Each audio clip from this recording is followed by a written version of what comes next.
ಬಂಧುಗಳೇ, ಇವತ್ತು ಬಹಳ ಒಂದು ಬೇಸರ ಮತ್ತೆ ಅನಿವಾರ್ಯತೆಯಿಂದ ಇವತ್ತು ನೀಟ್ ಪರೀಕ್ಷೆ ಅಕ್ರಮ ಹಾಗೂ ಅದರಲ್ಲಿ ಪ್ರತಿಭಟಿಸಿದ ಮಕ್ಕಳ ಬಗ್ಗೆ ಲಾಠಿ ಚಾರ್ಜ್, ಅದೇ ರೀತಿ ನಮ್ಮ ಕಾಂಗ್ರೆಸ್ ನಾಯಕರನ್ನು ಬಂಧಿಸಿದ ವಿರುದ್ಧವಾಗಿ ಪ್ರತಿಭಟನೆ ಮಾಡ್ತಿದ್ದೇವೆ. ನಮ್ಮ ದುರ್ದೈವ ಈ ರೀತಿ ಪದೇ ಪದೇ ಪ್ರತಿಭಟನೆ ಮಾಡುವಂತಹ ಒಂದು ಕೆಟ್ಟ ಸನ್ನಿವೇಶ ನಮ್ಮ ಎದುರಿಗೆ ಪ್ರಜಾಪ್ರಭುತ್ವ ವ್ಯವಸ್ಥೆಯಲ್ಲಿ ಬರ್ತಾ ಅಂತ ನಾವು ಯಾವತ್ತೂ ಎಣಿಸುವುದಿಲ್ಲ.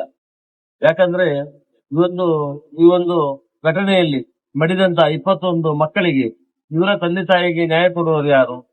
ಇದು ಬಹಳ ದುರಂತ. ಆ ಮಕ್ಕಳಿಗೆ ನಾನು ಮೊದಲಾಗಿ ದೇವರಲ್ಲಿ ಅವರಿಗೆ ಭಗವಂತ ಒಂದು ಆತ್ಮಕ್ಕೆ ಶಕ್ತಿ ಕೊಡ್ಲಿ ಅಂತ ಹೇಳಿ ದೇವರಲ್ಲಿ ಪ್ರಾರ್ಥಿಸ್ತೇನೆ. ಅದರ ಜೊತೆಗೆ ಈ ಮಕ್ಕಳನ್ನು ಕಳೆದುಕೊಂಡಂತ ಎಲ್ಲ ಕುಟುಂಬದವರಿಗೆ ಅವರದನ್ನು ಒಂದು ತಂದ್ಕೊಡುವಂತ ಶಕ್ತಿ ದೇವರು ನೀಡಲಿ. ಯಾಕಂದ್ರೆ ಹೋದ ಜೀವ ಒಂದು ಸಲ ಬರುವುದಿಲ್ಲ. ಇವತ್ತು ವಿದ್ಯಾರ್ಥಿಗಳು ನ್ಯಾಯಯುತವಾಗಿ ಪ್ರತಿಭಟನೆ ಮಾಡ್ತಿದ್ದಾರೆ. ಅದನ್ನು ತಡೆ ಹಿಡಿದ ಕೇಂದ್ರ ಸರ್ಕಾರ ಇವತ್ತು ಬಹಳ ಒಂದು ಕೆಟ್ಟ ರೀತಿಯಲ್ಲಿ ವಿದ್ಯಾರ್ಥಿಗಳ ಮೇಲೆ ಲಾಠಿ ಪ್ರಹಾರ ಮಾಡುವಂತಹ ಕೆಟ್ಟ ಸಂಪ್ರದಾಯವನ್ನು ಈ ದೇಶದಲ್ಲಿ ಹುಟ್ಟುಹಾಕಿದೆ. ಇದು ಬಹಳ ದುರಂತ. ವಿದ್ಯಾರ್ಥಿಗಳು ಕೇವಲ 3 ಬೇಡಿಕೆಯನ್ನು ಇಟ್ಟಿದ್ದಾರೆ ಬಹಳ ಸ್ಪಷ್ಟವಾಗಿ. ಒಂದು, ಧರ್ಮೇಂದ್ರ ಪ್ರಧಾನ್ ಅವರು ರಾಜೀನಾಮೆ ಕೊಡಬೇಕು. ಇನ್ನೊಂದು, ಏನು ಮಕ್ಕಳು ಮಡಿದಿದ್ದಾರೆ ಅವರ ಕುಟುಂಬಕ್ಕೆ 1 ಕೋಟಿ ರೂಪಾಯಿ ಪರಿಹಾರವನ್ನು ಕೊಡಬೇಕು. ಇನ್ನೊಂದು, ಏನು ಲಾಠಿ ಚಾರ್ಜ್ ಆಗಿ ಎಫ್ಐಆರ್ ಹಾಕಿದ್ದಾರೆ ಎಫ್ಐಆರ್ ಹಿಂಪಡಿಬೇಕಂತ. ಬೇರೆ ಏನು ಡಿಮಾಂಡ್ ಇಲ್ಲ. ಈ 3 ಡಿಮಾಂಡ್ ಅನ್ನು ಮಾಡ್ಲಿಕ್ಕಾಗದೆ ಇವತ್ತು ಎಷ್ಟು ದಿನದಿಂದ ಎಷ್ಟು ಮಕ್ಕಳು ಮಾಡ್ತಿದ್ದಾರೆ ಅದೆಲ್ಲ ಹತ್ತಿಕ್ಕುವ ಕೆಲಸವನ್ನು ಮಾಡ್ತಿದ್ದಾರೆ. ಯಾಕಂದ್ರೆ ಟ್ರೈನ್ ಅಥವಾ ನಿಮ್ಮ ಮೆಟ್ರೋವನ್ನು ಬಂದ್ ಮಾಡಿದ್ದಾರೆ, ಇಂಟರ್ನೆಟ್ ಬಂದ್ ಮಾಡಿದ್ದಾರೆ. ಆದ್ರೂ ಲಕ್ಷೋಪಲಕ್ಷ ಮಕ್ಕಳು ಬಂದು ಇವತ್ತು ಅದ್ರ ಪಾಲ್ಗೊಳ್ಬೇಕಾದ್ರೆ ಮಕ್ಕಳ ಆಕ್ರೋಶ ಎಷ್ಟಿರ್ಬೋದು. ಈ ದೇಶದಲ್ಲಿ ನಡೆಯುವ ಸಂಪೂರ್ಣ ವ್ಯವಸ್ಥೆಯ ಬಗ್ಗೆ ಇವತ್ತು ನಮ್ಗೆ ಬಹಳ ಭಯ ಮೂಡಿಸುವಂತ ಕೆಲಸ ಆಗ್ತಾ ಉಂಟು. ಎಲ್ಲವನ್ನು ಹತ್ತಿಕ್ಕುವ ಕೆಲಸ ಆಗ್ತಾ ಉಂಟು. ಅದೇ ರೀತಿ ಯಾವ ರಾಜ್ಯದಲ್ಲಿ ಬಿಜೆಪಿ ಸರ್ಕಾರ ಉಂಟೋ ಅಲ್ಲಿ ಪ್ರತಿಭಟನೆ ಮಾಡ್ಲಿಕ್ಕೂ ಅವಕಾಶ ಕೊಡದಿರುವಂತಹ ಒಂದು ಕೆಟ್ಟ ಸನ್ನಿವೇಶವನ್ನು ನಾವು ನೋಡ್ತಿದ್ದೇವೆ. ಅಥವಾ ಪ್ರತಿಭಟನೆ ಮಾಡುವವರ ಮೇಲೆ ವಿರುದ್ಧವಾಗಿ ಎತ್ತಿಕಟ್ಟುವ ಕೆಲಸವನ್ನು ಮಾಡ್ತಿದ್ದಾರೆ. ಇದು ಪ್ರಜಾಪ್ರಭುತ್ವ ವ್ಯವಸ್ಥೆ ಅಲ್ಲ. ಖಂಡಿತ ಈ ಬಗ್ಗೆ ನಮ್ಮ ಉಗ್ರವಾದ ಹೋರಾಟ ಇದೆ. ಮುಂದೆ ಆದ್ರೂ ಈ ನೀಟ್ ಪರೀಕ್ಷೆ ಎಂಬುದು ನಮ್ಮ ವೀರಪ್ಪ ಮೊಯ್ಲಿಯವರ ಕಾಲದಲ್ಲಿ ಶುರುವಾದ ಸಿಇಟಿ ಪರೀಕ್ಷೆ.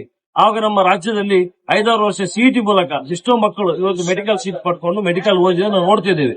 ಅದನ್ನು ಮತ್ತೆ ದೇಶವ್ಯಾಪ್ತಿ ಮಾಡಿದರು. ಅದರ ಸಾಧಕ ಬಾಧಕಗಳು ಚರ್ಚಿಸಬೇಕಾದ್ರೆ ತುಂಬಾ ವಿಚಾರಗಳಿವೆ. ಇವತ್ತು ಅದರಲ್ಲಿಯೂ ಒಂದು ಪ್ರಶ್ನಾ ಪತ್ರಿಕೆ ಪೇಪರ್ ಅನ್ನು ಸರಿಯಾಗಿ ಮಾಡಿ ಇಟ್ಕೊಳ್ಳಿಕ್ಕೆ ಆಗದಿದ್ದವರು ಇವ್ರು ಯಾವ ದೇಶವನ್ನು ನಡೆಸ್ತಾರೆ ಅನ್ನುವ ಒಂದು ಇವತ್ತು ನಮ್ಗೆಲ್ಲ ಸಂಶಯ ಬರ್ಲಿಕ್ಕೆ ಶುರು ಆಗಿದೆ. ಅದು ಗೊತ್ತಿದೆ. 12 ವರ್ಷದಿಂದ ಜನ ಇವತ್ತೆಲ್ಲ ನಾಳೆ ಒಳ್ಳೆ ದಿವಸ ಬರ್ಬೋದು ಕಾದು ಕಾದು ಕಾದು ಇವತ್ತು ಆ ಒಳ್ಳೆ ದಿನ ಮೋದಿ ಅವ್ರದ್ದು ಬೇಡ, ಆ ಹಿಂದಿನ ಕೆಟ್ಟ ದಿನ ನಮ್ಗೆ ಆಗ್ಬೋದು ಅನ್ನೋ ಒಂದು ಮಾತನ್ನು ಸಾರ್ವಜನಿಕ ವಲಯದಲ್ಲಿ ಮಾತಾಡೋದನ್ನು ನಾವು ಕೇಳ್ತಾ ಇದ್ದೇವೆ. ಅವರ ಮಾತಿಗೆ ಪೂರ್ವಕವಾಗಿ ಮಾತಾಡ್ಬೇಕು.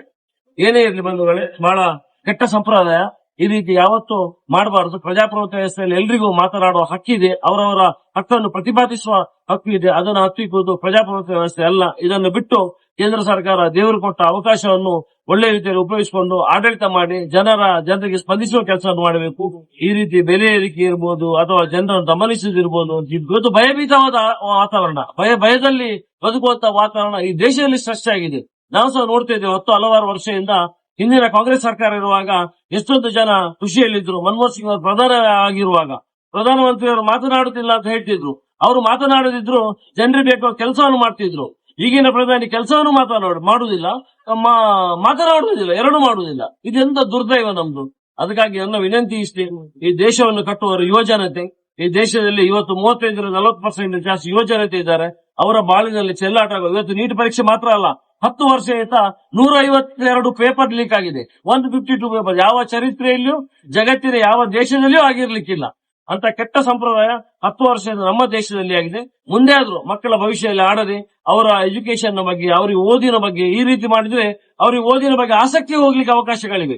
ಹಾಗೆ ಆಗ್ಬಾರ್ದು. ಈ ದೇಶವನ್ನು ಕಟ್ಟಬೇಕಾದ್ರೆ, ಮುಂದೆ ತಗೊಂಡ್ಬೇಕಾದ್ರೆ, ಬೆಳೆಸಬೇಕಾದ್ರೆ ಈ ಯುವಜನತೆ ಅದಕ್ಕೆ ಕಾರಣ. ಅದರಿಂದ ಅವರನ್ನು ನಮ್ಗೆ ಸಂರಕ್ಷಿಸುವುದು ಅಥವಾ ಅವರಿಗೆ ಒಳ್ಳೆಯ ಸಂದೇಶವನ್ನು ಕೊಡುವುದು ನಮ್ಮೆಲ್ಲರ ಆದ್ಯ ಕರ್ತವ್ಯ. ಆ ನಿಟ್ಟಿನಲ್ಲಿ ಮುಂದೆ ಆದ್ರೂ ಇದೆಲ್ಲ ಸರಿಯಾಗಿ ಹೋಗ್ಬೇಕು. ಆ ಮಕ್ಕಳ ಮೇಲೆ ಮಾಡಿದ ಎಲ್ಲ ಎಫ್ಐಆರ್ ಅನ್ನು ಹಿಂಪಡಿಬೇಕು. ಅದೇ ರೀತಿ ಅಕ್ರಮವಾಗಿ ನಮ್ಮ ನಾಯಕರಾದ ರಾಹುಲ್ ಗಾಂಧಿ ಅವರನ್ನು ಬಂಧಿಸಿ ಸಹ ಅದು ಅಕ್ರಮ. ಹಾಗಾದ್ರೆ ಇಲ್ಲಿ ಪ್ರತಿಭಟಿಸುವ ಹಕ್ಕೇ ಇಲ್ಲ ಎನ್ನುವುದನ್ನು ನಾವು ಪ್ರಶ್ನಿಸುವ ದಿನ ಬಂದಿದೆ. ಅದಕ್ಕಾಗಿ ಇವತ್ತು ನಾವು 1 ದಿನದ ಸತ್ಯಾಗ್ರಹವನ್ನು ಸಾಂಕೇತಿಕವಾಗಿ ಇವತ್ತು ಹಮ್ಮಿಕೊಂಡಿದ್ದೇವೆ. ಮುಂದಿನ ದಿನದಲ್ಲಿ ಇದು ಯಾವುದೇ ರಾಜೀನಾಮೆ ಕೊಡದಿದ್ರೆ ಅಥವಾ ಎಫ್ಐಆರ್ ವಾಪಸ್ ಪಡೆಯಿದ್ರೆ ಉಗ್ರವಾಗಿ ಇದನ್ನು ಮುಂದಿನ ದಿನದಲ್ಲಿ ಕಾರ್ಕಳ ಬ್ಲಾಕ್ ಕಾಂಗ್ರೆಸ್ ಇಂದ ನಾವು ಪ್ರತಿಭಟನೆಯನ್ನು ಮಾಡ್ತೇವೆ ಅಂತ ನಾನು ಹೇಳ ಬಯಸ್ತೇನೆ.